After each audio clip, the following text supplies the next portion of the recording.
Right Pithapuram వెళదాం. పిఠాపురంలో మరి పవర్ కట్ వల్ల ఈవీఎంలో అక్కడ గుర్తులు కనిపించట్లేదని ప్లకార్డులు పట్టుకొని నిరసన వ్యక్తం చేశారు ఇందాకడ. మరి ఇప్పుడు అది సార్ట్ అవుట్ చేశారా లేదన్నది సాయి సుధీర్ సిద్ధంగా ఉన్నారు. సాయి సుధీర్, పిఠాపురంలో అక్కడ కరెంటు లేకపోవడం వల్ల మొత్తం అంధకారంలో ఉంది, సింబల్స్ కనిపించట్లేదని ఆందోళన వ్యక్తం చేస్తున్నారు. రెక్టిఫై చేశారా లేదా టెక్నికల్ ప్రాబ్లమ్ ని? దేవి, పిఠాపురం నియోజకవర్గంలో పోలింగ్ అనేది కొనసాగుతుంది. అయితే కొన్ని పోలింగ్ బూత్లో 147 పోలింగ్ బూత్ కావచ్చు, అదేవిధంగా 153 పోలింగ్ బూత్లో సరిగ్గా కరెంట్ లేక పోలింగ్ బూత్లో లోపల ఈవీఎంలో నెంబర్లు సింబల్స్ కనిపించడం లేదని లోకల్గా ఉన్న వాళ్ళు ఆందోళన చేశారు. సామాజిక కార్యకర్తలు ఎమ్మెల్యే ఎన్నుకునే ఎలక్షన్స్లో ఈవీఎం సింబల్ కనిపించకపోతే ఎవరికి ఓటేస్తారో ఎలా ఓటేస్తారో తెలియడానికి కూడా ఆర్ఓ దృష్టికి తీసుకెళ్లిన సిచ్యువేషన్. ఆర్ఓ అక్కడ ప్రాబ్లం అయితే ప్రస్తుతానికి రెక్టిఫై చేశారు. 147 పోలింగ్ బూత్ నెంబర్, అదేవిధంగా 153 పోలింగ్ బూత్ నెంబర్ రెండు పోలింగ్ బూత్లో కూడా తాత్కాలికంగా పవర్ సప్లై అనేది ఏర్పాటు చేసిన సిచ్యువేషన్. అంటే మొత్తం పిఠాపురం నియోజకవర్గ వ్యాప్తంగా తొలి 2 గంటలు చూసుకున్నట్లయితే దాదాపు 10% పోలింగ్ నమోదైంది. ఉదయం 7 గంటల కంటే ముందుగానే ఓటర్లందరూ కూడా పోలింగ్ బూత్కి వచ్చారు, క్యూ లైన్లు పెట్టిన సిచ్యువేషన్ ప్రస్తుతం మనం విజువల్స్లో కూడా చూసుకోవచ్చు. దాదాపు పిఠాపురం నియోజకవర్గం 3 మండలాల్లో కూడా ఇదే పరిస్థితి ఉంది. యూ కొత్తపల్లి కావచ్చు, అదేవిధంగా గొల్లప్రోలు, పిఠాపురం, ఈ 3 మండలాలు, పిఠాపురం అదేవిధంగా గొల్లప్రోలు మున్సిపాలిటీలో కూడా తొలి 2 గంటల పాటు దాదాపు 10% పోలింగ్ నమోదైంది. పోలింగ్ పర్సెంటేజ్ అనేది 11 గంటల వరకు ఇదే విధంగా ఉంటుందని అధికారులు అంచనా వేస్తున్నారు. దానికి తగ్గట్లుగానే ఏర్పాట్లు చేస్తున్నారు. అని కొన్ని చోట్ల ఎక్కడైనా ఈవీఎంలు మొరాయిస్తే కనుక వెంటనే వాటిని రీప్లేస్ చేయడానికి కూడా ఏర్పాట్లు చేశారు. అంటే కాకినాడ రూరల్ సంబంధించి ఒక పోలింగ్ బూత్లో ఈవీఎంలు మొరాయించడంతో అక్కడ వేరే ఈవీఎంలు తెచ్చి ఏర్పాటు చేసి పోలింగ్ అనేది ప్రస్తుతానికి అయితే కొనసాగుతుంది.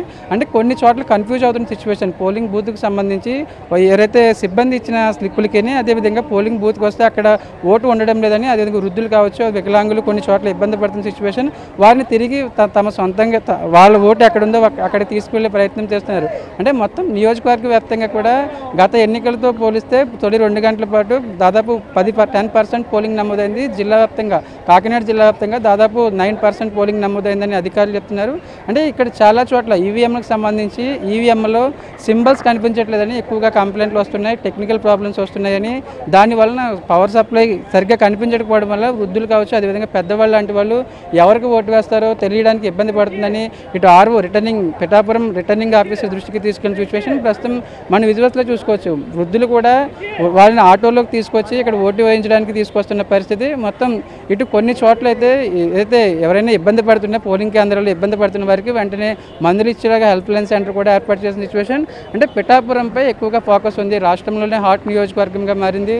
జనసేన అధినేత పవన్ కళ్యాణ్ పిఠాపురం నుంచి పోటీ చేస్తున్నారు కాబట్టి ఇక్కడ ఈక్వేషన్స్ ఏ విధంగా ఉంటాయి, గెలుపోవటంలు ఏ విధంగా ఉంటాయి, పోలింగ్ పర్సంటేజ్ ఎక్కువగా నమోదైతే ఎవరికి ప్లస్ అవుతుందని కూడా ఈక్వేషన్స్ ఎక్కువగా జరుగుతున్న సిచ్యువేషన్. అంటే మధ్యాహ్నం 11 తర్వాత పోలింగ్ కొద్దిగా తగ్గే అవకాశం ఉంది. ఎండ ఎక్కువగా ఉండడంతో వర్షం వస్తుందని చెప్పినప్పుడు కూడా ఆ ప్రభావం అటువంటి వాతావరణ పరిస్థితులు ఎక్కడ కనిపించట్లేదు. 11 తర్వాత కొద్దిగా పోలింగ్ పర్సంటేజ్ తగ్గే అవకాశం కనిపిస్తుంది. ఆ తర్వాత మళ్ళీ సాయంత్రం పోలింగ్ పర్సంటేజ్ పెరుగుతుందని కూడా అధికారులు అంచనా వేస్తున్నారు. తొలి 2 గంటలు మాత్రం పిఠాపురం నియోజకవర్గంలో దాదాపు 10% పోలింగ్ నమోదైంది. ఎక్కడ ఎటువంటి చెదురుమదురు సంఘటనలు జరగలేదు, ఎటువంటి గొడవలు జరగలేదు. అయితే గత ఎన్నికల్లో ఎక్కడైతే కొన్ని పోలింగ్ స్టేషన్లో ఇబ్బందికర పరిస్థితులు జరిగాయో ఆ పోలింగ్ కేంద్రాల దగ్గర మాత్రం అదనపు బలగాలు ఏర్పాటు చేస్తామని అధికారులు కూడా చెప్తున్నారు. దేవి, సుధీర్, ఎవరైనా తమ ఓటు గల్లంతైందని కంప్లైంట్స్ ఏమైనా రేస్ చేస్తున్నారా?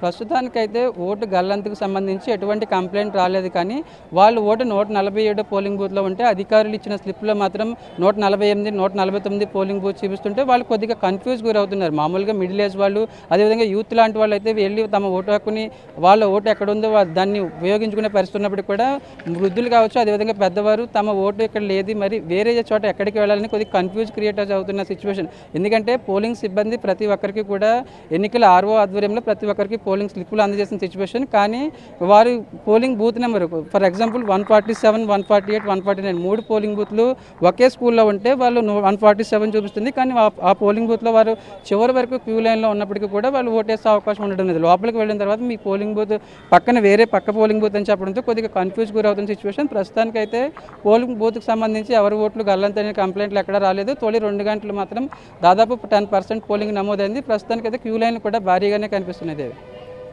All right, Sudhir, thanks for the live updates. Piఠాపురం నేషనల్ అటెన్షన్ ఉన్నటువంటి ఫోకస్ ఉన్నటువంటి పిఠాపురం నియోజకవర్గంలో ఇది హాట్ సీట్గా భావించవచ్చు. కొంతవరకు కూడా పవర్ కట్ ఉంది, అలాగే టెక్నికల్ ప్రాబ్లమ్స్ వస్తున్నా రెక్టిఫై చేస్తూ ఉన్నారు. అయినప్పటికీ కూడా ఓటర్లు విరివిగా తమ ఓటుకు వినియోగించుకునేందుకు బారులు తీరుతున్న దృశ్యాలు కనపడుతున్నాయి. అయితే కొంతవరకు వర్షం వస్తుంది అనుకున్నప్పటికీ కూడా క్లైమేట్ అయితే స్టేబుల్గానే ఉంది కాబట్టి ఇంకా పెరిగే అవకాశం ఉంది. 11 తర్వాత ఒకవేళ పీక్ హై టెంపరేచర్ ఉంటే గనక మళ్ళీ 4 తర్వాత ఉండే అవకాశం ఉన్నట్టుగా తెలుస్తోంది.